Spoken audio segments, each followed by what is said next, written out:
Oh, man, once again, everything is going perfect. Then I have two streaming services, OBS and OBS Streamlabs. I finally figured out what was wrong last week in OBS. 2 minutes to go, I set it up and it crashes. So I had to bring back Streamlabs and Hey, what's up, Robert Taylor?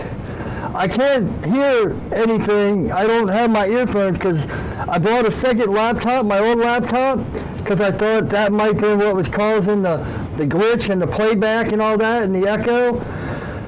So you got to tell me if there's something wrong with the audio. But I'm watching here and it seems pretty good. Another thing I did is I have these wireless things hooked up to my microphone, and it seems like every time I put it on my hip, it moves around, and that's what was causing the big audio cutouts and all that last week. Hey, what's up, Chip? All right.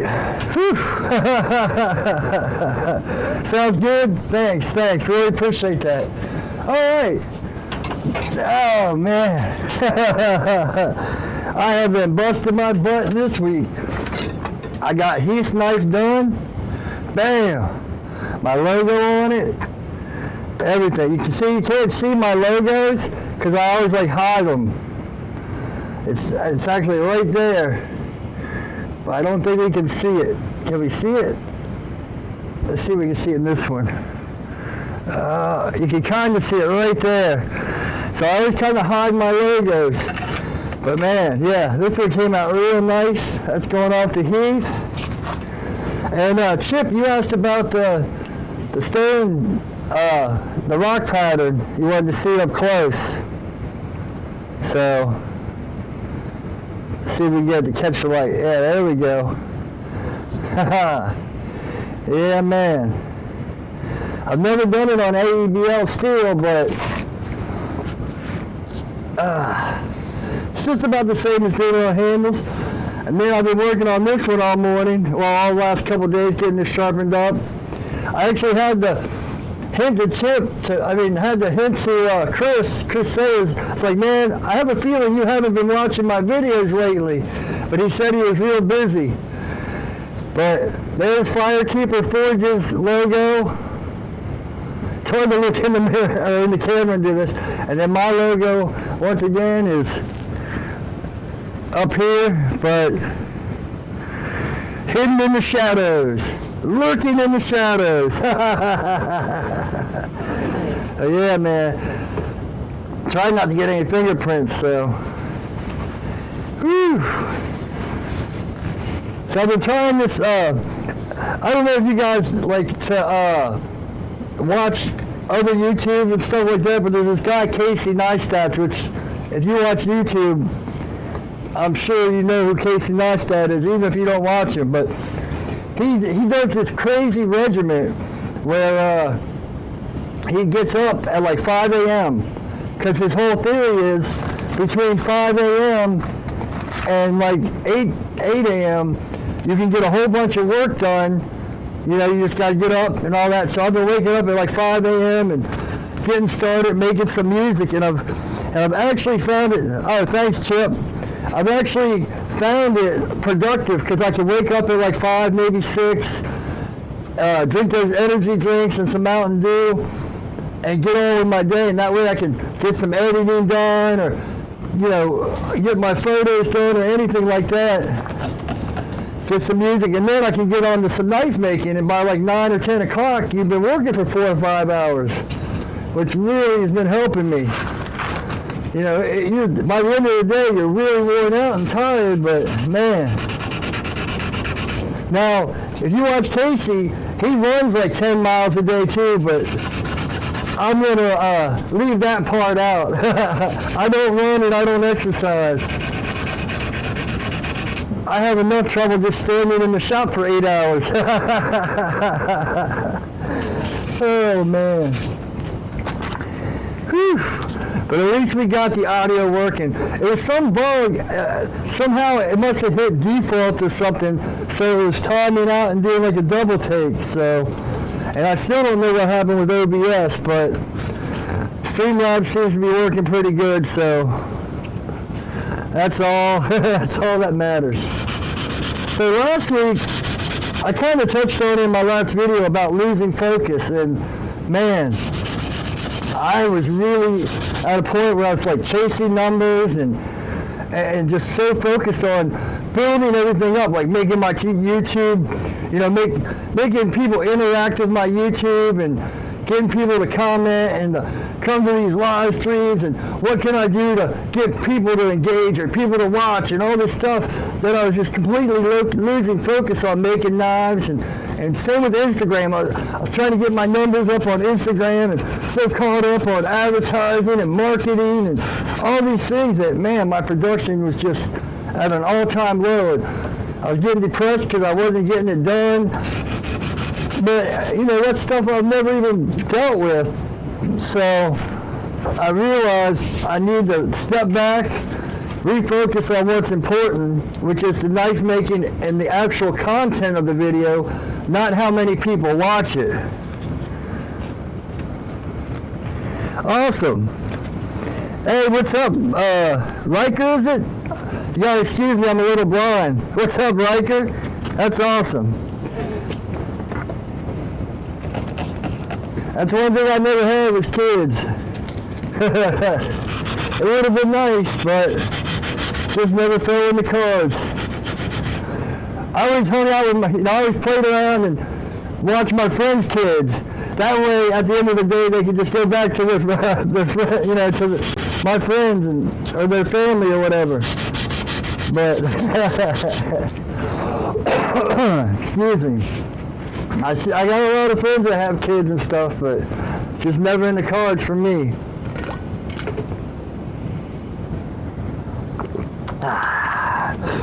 No problem, Chip.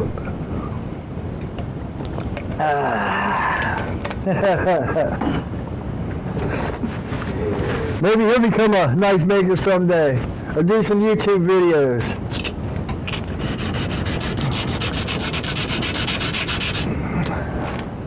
You never know till you try. All right. So one thing I've noticed, a lot of guys were talking to me or whatever, or in the forums and stuff, and they always say this, and I even said this when I started. Everyone is always, when they start out, they're always like, oh, I'm just a hobbyist. I only make knives for a hobby and all this stuff. And then it's funny because the better they get, the more they progress, they're like, wow, man, I could actually sell one of these knives. And this one guy that I got it from, he's like, oh, I'm just a hobbyist. 99% of the people are better than me. Well, those 99% of the people most likely weren't better than you when they were where you were at, you know. And I understand it. I used to have that kind of attitude too, where you look at people and it's like, oh, well, they're doing it better than me, or they have more talent than me, but you can't look at it that way. You got to look at it as, you know, if you have the passion for it, you know, you got to at least try it. You might find out you don't like it. There's a lot of people that find something that they're like, man, I'd love to do that, and they start it, and they realize it's just not something they enjoy. But everyone has to start, you know, and you have to try it. And you won't know how good or how bad you are or how much you like it until you do it. You know, that's the other thing. People always ask me, oh, should I make videos, or should I do this, or should I do this? Yes, you know, what are you waiting for me to tell you the answer? If you have an idea or you have something you think you want to do, just do it.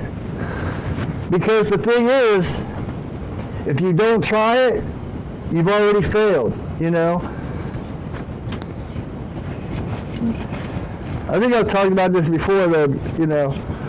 People always say, oh, I want to try this or I want to do that, but until you do it, you failed, you know? 100%. You've already quit before you started. You've already defeated yourself. I gotta get my bearings now. Oh, let me do the intro. Sorry, I got all caught up in everything. If you're watching the repost of this, I got Amazon links, and I got shirts like this, and I got, I think, one, maybe two knives up on my website. Though I am about to finish that canto. Everyone's been asking about it. I don't even, oh, here it is. I am almost finished with this. Man, that one deal is just going to drive me crazy. So I have to redo the sheath, and then I have to sharpen it up. But this should be up for sale. I think I'm going to put it up for like $220.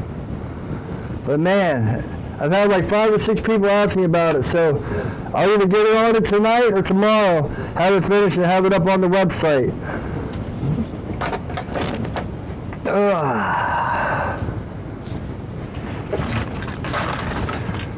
Oh man, oh man, oh man. Let's see. Oh, here's the funny one. You guys, if you've watched my channel for a while, man, these things keep fogging up. It's driving me crazy. It's from me sweating and trying to run around getting everything worked out. But if you've watched my channel for a while, you guys know Steve Miller Knives. The funny thing is, I don't think Steve even knows this, what I'm about to tell you. The whole origin of where I got the Take It Easy from, how I end all my stuff, kind of has involved Steve. I mean, I've always kind of said, yeah, take it easy. But when when I first came across Steve's channel, he did all tutorials. And then the more I watched him, he started going into what he does now, where he talks about knives and talks about his passions and how he learns and stuff like that. And my ego was kind of bruised because I wanted to learn more from him. So I forget what the comment was, where I was kind of like, oh man, why aren't you doing more tutorials, blah, blah, blah. And then he responded, and when I responded back, I was like, take it easy. But I didn't realize till afterwards that could be taken in a couple of, okay, just calm down, take it easy, or, yeah, man, what's up, peace, take it easy. So in all my comments, because I know he followed Ecom Knives, and so anytime I commented, at the end, I always left, take it easy. So he would think, well, he would know I meant it as a good gesture, and not like, take it easy, man, just calm down. So, but I don't think he even knows that story. It's kind of funny, though. And then I just started saying it so much, it kind of just became like my catchphrase. But there's another thing I learned, it also taught me when I was commenting on stuff, like on the internet, to check my wording, because I can make one statement that is completely positive and people, completely helpful, but someone could read it and take it out of context. And that's the one thing with comments. It's hard to have context to what you're saying. So you could be saying, good stuff, but someone reads it wrong and they get offended. So that's what that whole Steve thing is what I realized. You got to be careful with every word you say in comments, so you don't offend people for the wrong reasons. Now, some people need to be offended, but that's a different story. Man, I thought these were supposed to be like no fog glasses. They're not working. I'll tell you what, getting old. You guys probably hear me complain about it all the time. How I used to have perfect vision and now I'm getting old. Oh man, let's see what else. Oh, all right. So here's why I always write down stuff. So, well, if you guys watch me, you probably know I have to take care of my mom, but I always had older parents. Like my mom was 40 when she had me, and my dad was 50. So, growing up, everyone thought they were my grandparents, not my parents. So it really put me at a weird advantage, because I never had grandparents. All my grandparents died before I was born, which in itself is a kind of weird dichotomy, because you can't really miss what you never had. But you do see other people's, happiness and all that, and be like, wow, why don't I have that? But anyway, one of the reasons I was always so weird and, when I was growing up, a lot of times, you know, I'd get my butt kicked or whatever, and I was thinking it's for no reason, and I'd always get put down, and you know, I always thought myself really weird, but a lot of times, I realize now, it's because kids were jealous, because my parents always gave me, like, the best opportunity. You know, my dad was like the kind of guy that when I had soccer practice or something, he'd go pick up all the kids. So everyone got a ride from my dad. You know, he was the kind of person that would always go and do everything for everybody. So jealousy has a weird way of making people attack you or lash out at you or whatever. But me, I thought it was me doing stuff wrong. So it kind of made me a loner. It kind of made me to myself.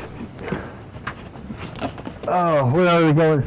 But, you know, then it kind of made me a kind of person where I thought you know, let's see, what's the word? I felt like I was privileged, so I had to make myself not privileged. So I'd always put myself in situations where I was like, oh, I don't have it that good. I have it, you know, put myself in bad situations because I was like, oh, I don't want to be the spoiled kid or this or that. So, you know, I'd always try to make everything worse for myself. So, yeah, it was a really weird growing up. And it took me a long time to realize that if those kids that were saying all this stuff to me actually, you know, were in my shoes, they'd be loving it. So it took me a long time to, you know, be thankful for what I had instead of like, I'm completely flustered.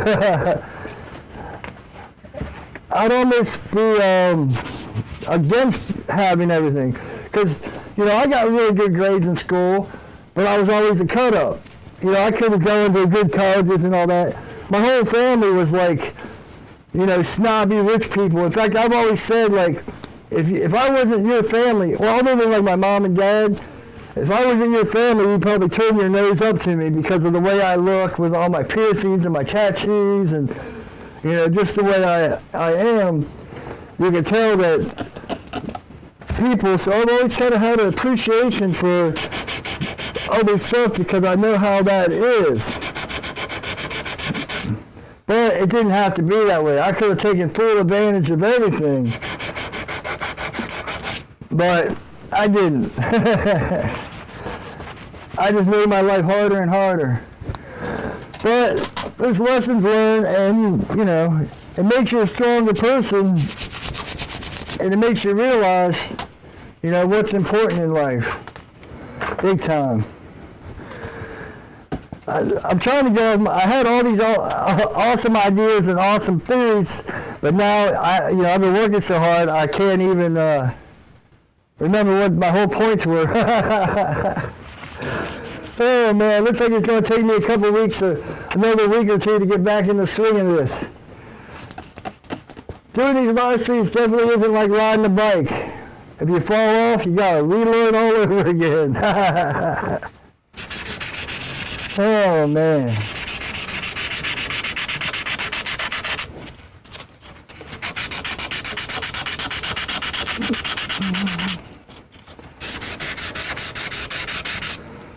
I've actually been thinking about, you know, if ever you guys watch and stuff, you know I have a second music channel.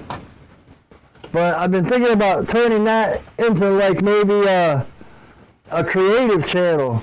Where I'll show you my process of editing videos for, even like you knife makers, if you want to learn how I make my videos and maybe start doing videos and editing and stuff, because I'll tell you what, the best way to see your progress is to film it. You know, put it on camera.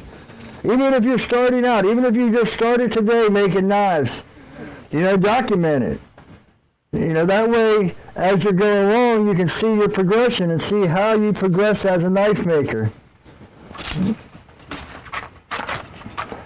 Then you look back and you'll be like, wow, look how far I've actually come. Where did I? Oh. And yeah. So making YouTube videos, and it's just like the whole hobbyist thing. You might start out and be like, oh, well, this is kind of fun, but the more you get into it and the more you learn, like me, I've told you before, I've never even owned a camera before I started doing YouTube. You know, even after I did videos for like 7 or 8 months, and it's like, man, I got to buy a better camera. Then I was just completely consumed with cameras and getting better content and making better videos, and now I do 3 camera shots, and I think about my shots. It used to be, okay, just set up the camera and go to town. Now it's like I bought more mounts for this and more mounts for that, and I want to make sure this shot comes in here and this shot comes in here, and it's all, man, it's a whole different setup, but man, that's the passion. I almost love the filmmaking and editing and all that as much as I do the knife making, which is why I've been thinking about doing that second channel, just changing it from a music channel into all my creative stuff. And that way I can also do like reviews on different cameras and do reviews on like some of the equipment I buy and purchase, and tell you what to buy and if it's worth spending this much on and not. And also, like, when I started this live stream, I was telling you about how I was consumed and losing focus. I learned a lot about what you do and what you don't do. In fact, I was almost going to call this live stream advice on how to grow your social media. It's all BS. Or 95% BS, because it is.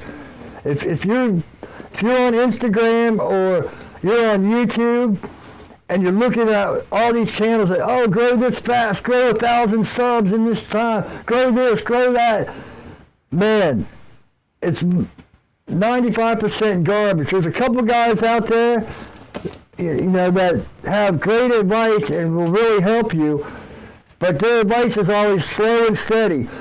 Your first 10 videos, your first 20 videos are going to be horrible, but you just have to keep doing it, and you have to learn. You don't want people watching your first bunch of videos because they're not good. Just like anything, you want to hone your craft and get better and better, and now they'll start drawing in people. And once I started actually realizing that, instead of focusing on, getting these many people to come, or getting this many people to watch, or, I got to do this so these people are happy, or I got to make these rules for this so this person is happy, I can do this and do this, and all these people will start, man, it gets too much, and you don't do what's important. So, yeah, I've been thinking about that second channel just to help people, that want to build a YouTube channel or want to do knife making videos or want to do any kind of videos, really, because, man, these last few months have taught me a lot. Like, you'll see a lot of things where it's like, buy subs, 1,000 subs for $20, 1,000 subs for $20, or get 2,000 likes for $5. Well, if you do that stuff, that's going to get your channel shut down. Where, I found out I had a little extra money. When I'd sell a knife, I'd take that money and I put it back into Google Ads, which Google runs YouTube. So they promote your stuff.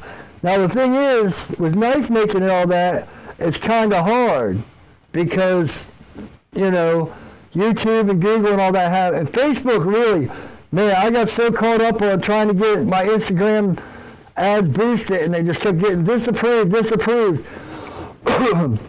to the point where I was getting obsessed with getting my stuff on Instagram. I would make new pages that didn't have knives on it, but had links to my Instagram, which people started coming to, but then, there's no good content, or people go to the wrong pages, so you're wasting money, or the wrong people come, so you're wasting your money more. Knife making and stuff is one thing, and it really drives me crazy, because every time I post, damn, Les, you made it. What's up, Les?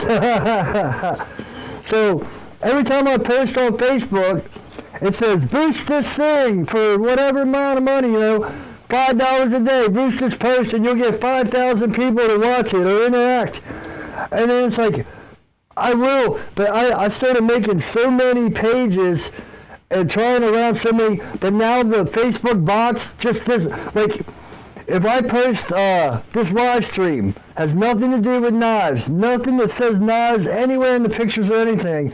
If I post this, it'll get disapproved just because all my other stuff has been I've pushed it so much.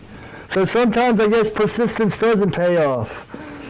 And the thing that drives me crazy the most, Facebook policy says, if your ads do not lead to the sale of weapons, it is acceptable. And I don't sell my knives on anywhere except my page. My page is the only way I sell. Yeah. Chip, if I could get out of the house, I would love to go. I used to go to knife shows and all that, but I can't leave the house for more than a half an hour these days. But, when that unfortunate time comes, I'm definitely going to be going to a lot of knife shows. My mom was actually on hospice in July, and I didn't realize I could have had hospice take care of her for a couple of days, and I could have gone to the Atlanta Blade Show, but I don't think I could have done that either. There's no way I could go away having someone else take care of her. Because after she had her stroke, she was in a nursing home for 90 days. She came out with a big abscess on her foot and all these infections, and it's like, yeah, that's why I started taking care of her. I didn't work, and, instead of hiring a nurse to take care of her, I figured just save money if I did it. So, but yeah. Chip, what I would suggest you do, Chip, is say you don't think your knives are good enough now, but what you can do is take them to those shows and get advice on what you can do to make them better. If I took my knives to a show, I wouldn't necessarily take them to sell. I would take them to guys that have been making knives for like 10 years. Or I've been making knives 3 years, or guys that are making knives 6 years, and show them my knife and say, do you have any advice on what I can do to improve this? Because one thing I've learned about forums and all that, you can post, I can post on these forums and all that Facebook stuff, 1,000 posts that tell people how to make this, or how to do this, or how I do this. And I get a few likes. If I make one post where I said, I need help, people just flock. People love giving their opinions. I do too. I'm guilty. It's an ego thing, man. You might not even know the complete answer. You might know like 60% of the answer, but your ego wants to step up and show your knowledge. And man, I am the first person that's guilty of that one. Especially when you start out, you give a lot of bad advice. And man, I was guilty of that one. Because when you first start out, you're watching all these videos on how to do it and how to do this and how to do that. So you think that advice is set in stone, But the more experience you get, you realize those are just data sheets, which data sheets are awesome for like heat treating and all that. But on these forums, a lot of these guys are just where you are, and they're just spouting out what they've read or what they've seen. And the more experience you get, you'll start noticing a lot of these guys are talking not from experience, they're talking from what they've read too, or what they've seen too. And I'll admit, I was guilty of it for the first year and a half or so. I read so much, and I watched so much, and studied so much. I was giving all this bad advice because it was advice that I had kind of, recycled. I read it so much that I thought I knew. But then once you start learning, it's like, wow, man, maybe you could do this a little different. Or you can do a little different than this. And, what was it? The guy was talking about heat treating AEBL. And he's like, everyone I know double wraps their tool wrap. And I was like, double wraps? Why would you do that? Tool wrap, you know, if you ever watch my videos on stainless steel heat treating, you wrap it in tool wraps, or the same stuff I normalize in. He's like, you have to double wrap everything. It's like, double wrap? Man, for 10 feet of that wrap is like $50. You're going to double wrap everything and waste twice as much when it doesn't need to be. I was like, man, one, whoever taught you that gave you some bad advice. He's like, oh, everyone I know does it. And it's like, well, everyone you know got some bad advice. And now you're sitting here giving the same advice to someone else.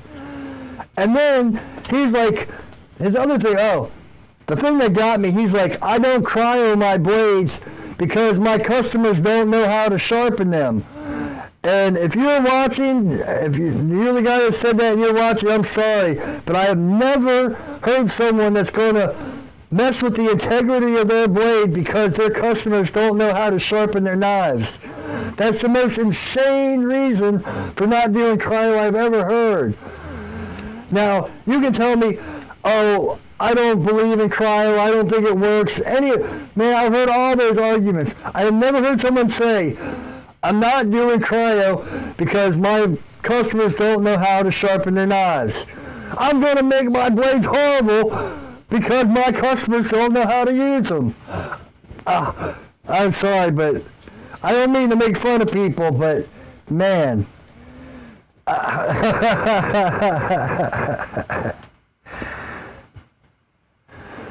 Awesome. Yeah, man, heat treating is, I'll tell you what, heat treating for me is the best part of making knives. Man, what I'm trying to do now is learn finishing. That's why I've got so many knives around here that need to be finished just because I love shaping them, I love designing them, I love making them. But man, I don't like stuff like this, like hand sanding. But I'll tell you what, I got so many people asking about that Tanto because the way I finish it. Now, I got this one I want to finish. And so I do have to start spending a lot more time learning finishing. But, you know, whew, I'll tell you what. Oh, man. So, even the advice I give you, honestly, if you're watching all my tutorials, just because I say it, it doesn't mean it's right. It's what I found works for me. You know, you've got to test this stuff out for yourself. In fact, a lot of my videos are just that, where I test. Like the whole series I did on McMaster-Carr and parts. Everyone's like, oh, you can't use McMaster-Carr for W2. You can't use this. You have to use parts. Parts is the best, blah, blah, blah, blah. Now, when it comes to W2, yeah, McMaster-Carr isn't as good. But parts isn't the best for all steels. And that's the thing. A lot of people, when they talk, they generalize. And it makes it really hard to learn when you're trying to learn from someone that just generalizes, oh, parts is the best for everything. Well, no, it's not.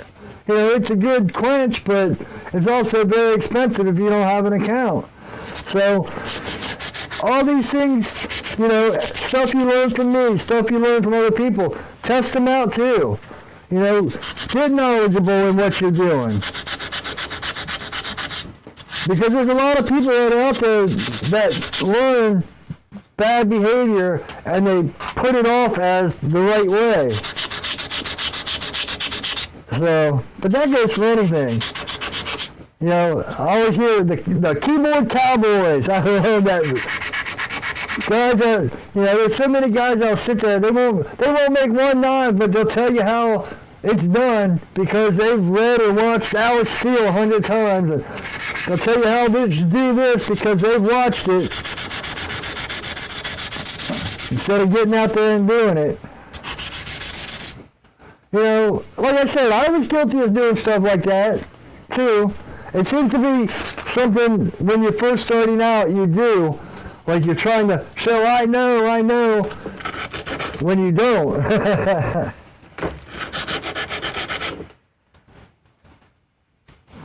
Oh, there I go, doing it backwards again. Whew. Alright, well, looks like this live stream turned out okay. It was a little rocky, I was a little flustered and trying to get my thoughts all together and get this live stream. I'm just glad I got this thing back on track because I really do enjoy these. Yeah, that's true, Chip. Listen to people, but trust no one. That's for sure.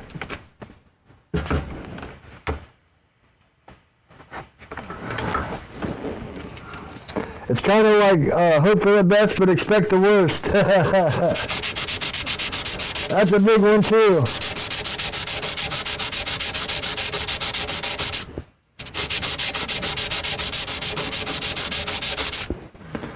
Yeehaw. All right. I think we are done with 120. We can move up to 320.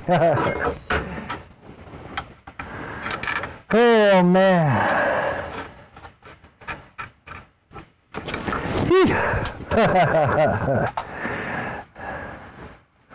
Yep.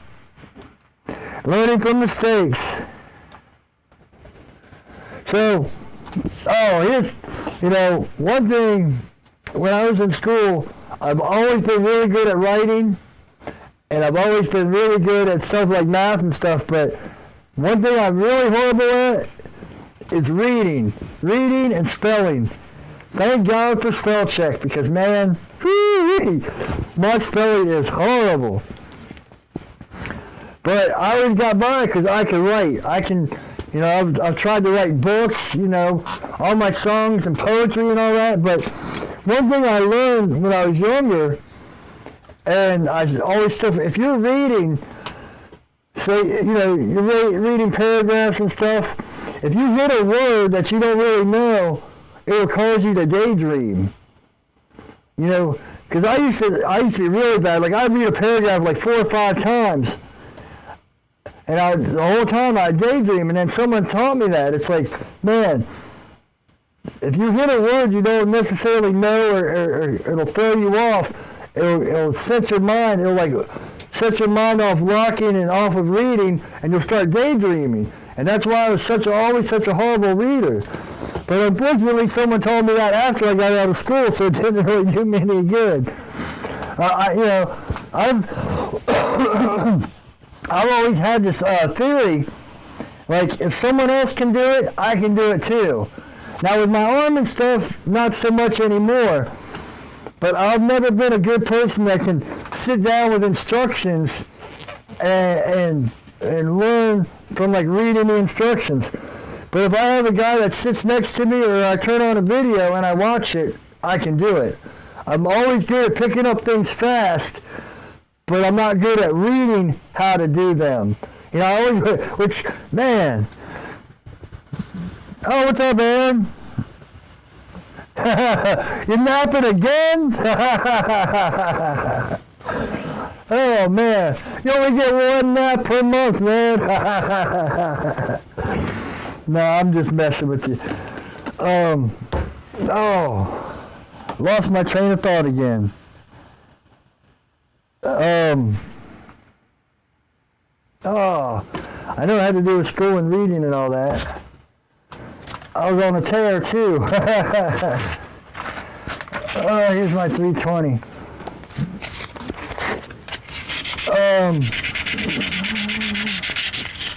Oh man. Oh yeah, but if I watch a video or something, I can do it no problem. And there's a lot of times, that's what it was. I always see these things where people are like, I wouldn't want to be a kid today, with all the technology, it always shows the kids with their phones and all that. When we were kids, we got to ride bikes without helmets and skin our knees and go play guitar and go do this in the woods. And man, when we were kids, we had it all. We could do this and do that. Man, that is complete BS. Man. I try to keep these live streams kid-friendly and all that, but Complete BS. Man, kids today, kids can do what we did as kids. No problem. They can go out, ride bikes and all that anytime they want to. But man, if I was a kid growing up and I could just turn on the computer and learn anything, man, I would have ruled the world. I mean, look, like guys like Les. I would have never met someone like Les. I could communicate all over the world. Man, how could you not want to be a kid today? Yeah, sure, they don't have responsibility and, kids are bad. But you know what? Our parents' generation said the same thing about us. Oh, them damn kids in their metal, them damn kids in their rock and roll, blah, blah, blah. Man, to have technology, whew, man, just think of what you could do if you were a kid today. And there's always going to be bad kids that are lazy and don't want to get stuff done or go out and do bad stuff. And, the worst part is with social media, everyone knows what you're doing at all times now. So that's kind of what makes it worse, and I don't mean to get political here. But everyone blames guns and blames, kids are so bad and all this. No, you know what it is? The media hypes it up so much that, if I was a kid today and I had some problem and I just thought, man, life sucked and I didn't want to deal with life, and I saw all these kids that were just getting famous for going in schools and, it would be a consideration. Man, if I take a gun and I go into a school and I blow people away, I'm going to be famous. Media is the hype. That's what's changed. The kids haven't changed. The guns haven't changed. What's changed is media hyping everyone, making everyone famous for doing bad stuff. Almost got me there. That's what the problem is. The kids are fine, but everyone wants to be, glorified. Everyone wants to be made important. Everyone wants to think they're important. That's, and the media just pushes it so much that it's like, man, I can live in infamy. I don't have to be famous. I can be infamous, It's not like it used to be. That's the one thing bad about technology. Everyone just making stuff like that famous, I mean, when I was a kid, when I was in high school, I carried a switchblade and stuff like that. But I did it to look cool, man. Look, I got a switchblade. I was never a mean kid or someone that would hurt anyone. I never even got in fights. But, I just wanted to look like you're in the movies, wearing your leather jacket and carrying your switchblade and stuff. So, I can understand. But now, with social media and all that, it is intensified by 1,000, So, that's the part where I feel sorry for kids today, because they get blamed for everything. So, all right, I think I'm going on a tangent enough. I'll make sure this week that I do some studying and do some thinking and all that and get back on track. This live stream started off pretty bad, but I think I got a hold of it and got back on track. So I think that's about it. Amazon links are down below. If you're watching the repost, make sure to comment, leave some ideas. If there's stuff you want to learn about on knife making, this one-on-one is a great way to do it. So leave ideas and all that. Aaron, Les, man, 3 a.m., man, I really appreciate you waking up at 3 a.m. to come watch these live streams. Aaron, Chip, there's another guy, what was his, Ryan? Was it? I'm horrible with names. Oh, man. Now I feel, oh, Robert. I knew it started with an R. Thanks for showing up. Man, I dig myself some holes there sometimes, don't I? Thanks, guys. I really appreciate you all showing up. Man, it means a lot, you know, to have guys supporting me like you do. So, I hope you guys have a great week. I gotta get started on, I guess, Wednesday's video. I haven't filmed anything. I've been so working hard on these knives, but I'll have something for y'all. All right, that's about it. Shirts, knives, Amazon links, all down links below. Thanks for coming by, and as always, take it easy.